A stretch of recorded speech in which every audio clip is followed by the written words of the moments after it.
Hi friends, இன்றைக்கி நம்மளோட கார்டனிங்கை தான் பார்க்க போகிறோம். நம்மளோட செம்பருத்தி செடி எவ்வளோ பெருசாக நல்லா வளர்ந்துருக்குங்க. அதுவும் நம்ம இந்த டைம்லாம் மண்லேயும் வைக்கலைங்க, டேரெக்டாக ஒரு பக்கெட்டில் வச்சுருக்கோங்க. வாங்குங்க, அது எப்படி இருக்குன்னு பார்க்கலாம். இதுதான் நம்ம செம்பருத்தி செடிங்க.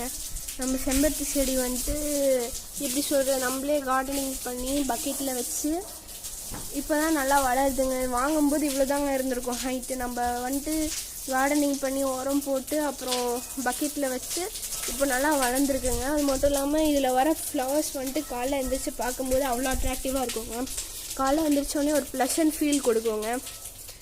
இதோட பூக்கள்லாம் இப்போ தாங்க அதிகமாக ஆரம்பிச்சிருக்கு. ஃபஸ்ட்டு கொஞ்சமாக தாங்க வந்துச்சு, இப்போது போக போக நல்லா வளருதுங்க.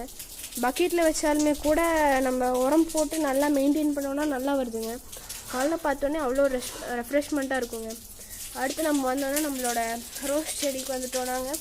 இப்போ இது கொஞ்ச நாளைக்கு முன்னாடி தான் வந்துட்டு இப்போ ஒரு பூ வந்துச்சுங்க. அது என்ன ஆச்சுன்னா, ஃபஸ்ட்டு இதுலேருந்து இது வரைக்கும் வளரும்போது வந்துட்டு அது ஒரு மாதிரி சரியாக வளர்றேங்க. அப்புறம் மறுபடியும் இப்போது நல்லா தண்ணி ஊற்றி நல்லா தளைஞ்சி இப்போ ஃபஸ்ட்லேருந்து நல்லா வருதுங்க. அடுத்து நம்ம வந்தோன்னா நம்மளோட வெத்தலை செடிங்க. நம்ம வெத்தலை செடி எப்படின்னா, நம்ம வந்துட்டு அம்மா வந்துட்டு ஃபஸ்ட்லேருந்து இந்த கயிறில் வந்துட்டு படர விட்டுட்டு இருந்தாங்க. அப்படியே நல்லா தாங்க படரிட்டு போச்சு. ஆனால் நம்ம இது மேலே நல்லா ஹைட் வந்தோடனே இதில் படர விடலான்னு நினச்சி ரொட்டேட் பண்ணால் அந்த இடத்துல இலை சரியாக முளைக்க மாட்டேங்குதுங்க. ஸோ இது நல்லா இலை முளைச்சதுக்கப்புறம் ரொட்டேட் பண்ணலான்னு அம்மா பிளான் பண்ணியிருக்காங்க.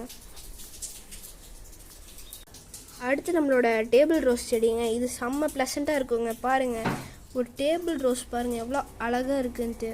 இந்த டேபிள் ரோஸ் வந்துட்டு நம்மகிட்ட வெரைட்டியான கலர்ஸில் இருக்குங்க.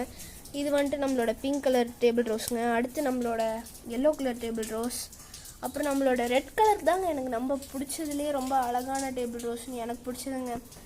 அதுக்கடுத்து நம்மளோட பிங்க் கலர் டேபிள் ரோஸும் இந்த அந்த இடத்துல இருக்குங்க. அதுவும் செம்மையாக இருக்குங்க. பிங்க் கலரும் நல்லா இருக்குங்க. அப்புறம் எல்லோ கலர் அதுவும் வண்டர்ஃபுல்லாக இருக்குங்க. காலைல எழுந்திரிச்சோடனே இதெல்லாம் அவ்வளோ பூக்காதுங்க. அந்த மதியான டைம் கொஞ்சம் சன்லைட் பட்டோடனே தாங்க. இங்கே பாருங்கள், இதெல்லாம் இப்போ தாங்க பிகினிங். இன்னும் கொஞ்ச நாள் ஆனோடனே இது வந்துட்டு அதோட கலர் அடைஞ்சிருங்க. இந்த மாதிரி வெயில் டைமில் வந்துட்டு அது நல்லா வெடித்து இந்த மாதிரி நல்லா பார்க்கவே அழகாக இருக்குங்க. இதாங்க நம்மளோட கத்தாழை செடி. இது நம்ம வந்துட்டு எப்பயாவது நம்மளுக்கு யூஸ் ஆகும்னு வச்சுருக்கோங்க. இதுவும் நல்லா தாங்க இருக்கும். அங்கே ஒரு கத்தாழை செடி தொங்க போட்டிருக்கோங்க. எதுக்கும் நல்லா இருக்குங்க. வீட்டில் வச்சா ஒரு நல்ல ஃபீல் கிடைக்குங்க.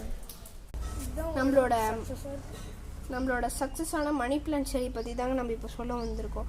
மணி பிளான்ட் வந்துட்டு இப்போ நல்லா படர்ந்து ஓரளவுக்கு நல்லாவே வந்திருக்குங்க. ஃபஸ்ட்டு இது நல்லா படராமல் தாங்க இருந்துச்சு. அம்மா நல்லா கயிறு போட்டு கட்டி இப்போ மேலே படர ஆரம்பிச்சிருக்குங்க. நல்லா ஃபஸ்ட்டு சுற்றி விடணும்.